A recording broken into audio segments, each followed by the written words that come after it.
میں ہوں Hammad Khan, DUTV Europe سے سب سے پہلے خبر شامل کرتے ہیں اسپین سے۔ شامل کریں گے خبر بارسلونا سے، جہاں جشن آزادی سپر 4 والی بال ٹورنامنٹ کا جوش و جذبے سے بھرپور کامیاب انعقاد ہوا۔ 2 روزہ ایونٹ میں میاں کلب نے سنسنی خیز مقابلے کے بعد گجر کلب کو شکست دے کر ٹائٹل اپنے نام کر لیا۔ تقریب کا اہتمام کونسل جنرل مراد علی وزیر اور کھیلوں کے سفراء چودھری عزیز امرا، چودھری صابر تارڑ اور چودھری تنویر امرا نے کیا، جس میں چودھری یاسر گجر، بشارت گجر، شہزاد اکرم گجر اور امانت حسین مہر شعیب ورک مہمان خصوصی کے طور پر شریک ہوئے۔ یورپ بھر سے شائقین کی بڑی تعداد نے شرکت کی۔ ایونٹ میں کھلاڑیوں کا جوش قابل دید تھا۔ میچ کے اختتام پر فاتح ٹیم کو ٹرافی اور نقد انعام سے نوازا گیا۔ تقریب میں شریک کونسل جنرل مراد علی وزیر نے شرکاء سے خطاب کرتے ہوئے کہا کہ نوجوان ہمارا سرمایہ ہیں اور کھیلوں کے ذریعے انہیں مثبت سرگرمیوں کی طرف لانا وقت کی اہم ضرورت ہے۔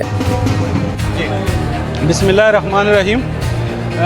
جشن آزادی کے سلسلے میں آج ہم کا یہ 14 اگست سے پہلے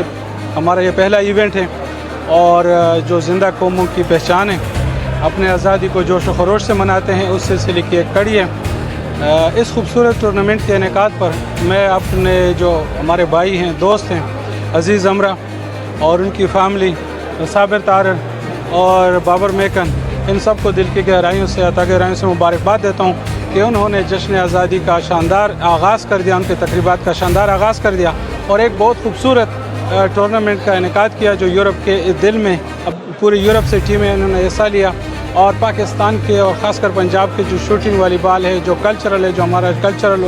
سپورٹس ہیں، روایتی گیمز ہیں، ان کو انہوں نے پروموٹ کیا۔ اور یہاں پہ عزیز امرا کو واقعی جو جس طرح کھیلوں کے سفیر کہا جاتا ہے، میں تو کہتا ہوں وہ ایمبیسڈر ہے، اور خاص کر روایتی کھیلوں میں جس طرح کبڈی ہے، جس طرح ہم نیزہ بازی کا کھیل انشاءاللہ 14 اگست کی مناسبت سے ہم ٹورنامنٹ کر رہے ہیں، تو کوشش ہے کہ یورپ کے اس حصے میں ہم پنجاب اور پاکستان کی جو روایتی گیمز ہیں، کھیل ہیں، ان کو پروموٹ کریں اور ہمارے جو نوجوان نسل ہیں اس کے تھرو ان کو کنیکٹ کریں اپنے ملک کے ساتھ، ان کا ایک رشتہ جڑ جائے گا اور اس جڑنے کی وجہ ان کی محبت اور پیار ہوگا، اور اس طرح گیم انعقاد کر کے ہم پاکستان کا نام بھی روشن کر سکتے ہیں، اور اسلاموفوبیا اور اس طرح کی جو آرگنائزیشن ہے اور اس طرح کی جو سینٹیمنٹس ہے اس معاشرے میں، ان کے خلاف بھی مؤثر آواز بن کر ہم اس طرح کی ایونٹ منعقد کر کے ہم وہ انشاءاللہ اس کو شکست دے سکتے ہیں۔ اور پاکستانی کمیونٹی میں مجھے فخر ہے، یہاں پہ ہم متحد ہیں اور کوشش کریں گے کہ ہم اب پورے ملک اور قوم کی نمائندگی یہاں پہ کر رہے ہیں ہر بندہ، اور اسی طرح ہم ملک اور قوم کا نام روشن کریں گے۔ شکریہ۔